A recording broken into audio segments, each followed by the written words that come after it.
Wow! Chicken pickle ఎలాగో చూసేయండి. Video మొత్తం తీసి ముందుగా ఇలాగ చికెన్ తీసుకోవాలండి, స్కిన్లెస్.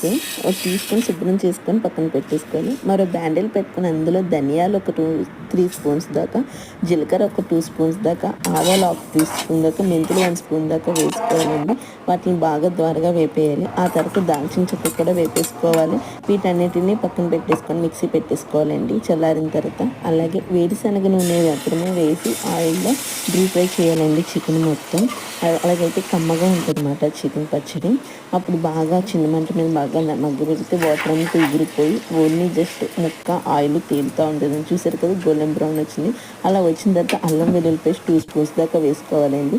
ఆ తర్వాత స్టవ్ కట్టేసేసి సాల్ట్ వేసుకోవాలి ఒక 2 స్పూన్స్ దాకా. ఆ తర్వాత కారం వేసుకోవాలి. అలాగే నిమ్మకాయలు కూడా చల్లారిపోయిన తర్వాత మీ పులుపుని బట్టి